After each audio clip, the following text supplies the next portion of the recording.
చెప్పకుండా అన్నాడు ఆయన. మీరు ఇచ్చినటువంటి ప్రాక్టీస్ ఫాలో అవుతున్నారు. ఇంకా అదే అలవాటు అయిపోయింది. పర్వాలేదు. ఆ రోజు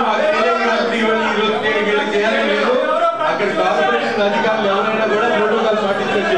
బహుశా 2.5 సంవత్సరాలు వీళ్ళకి ఒక్క మాట కూడా చెప్పలేదు కాబట్టి ఈ రోజు చెప్పట్లేదు.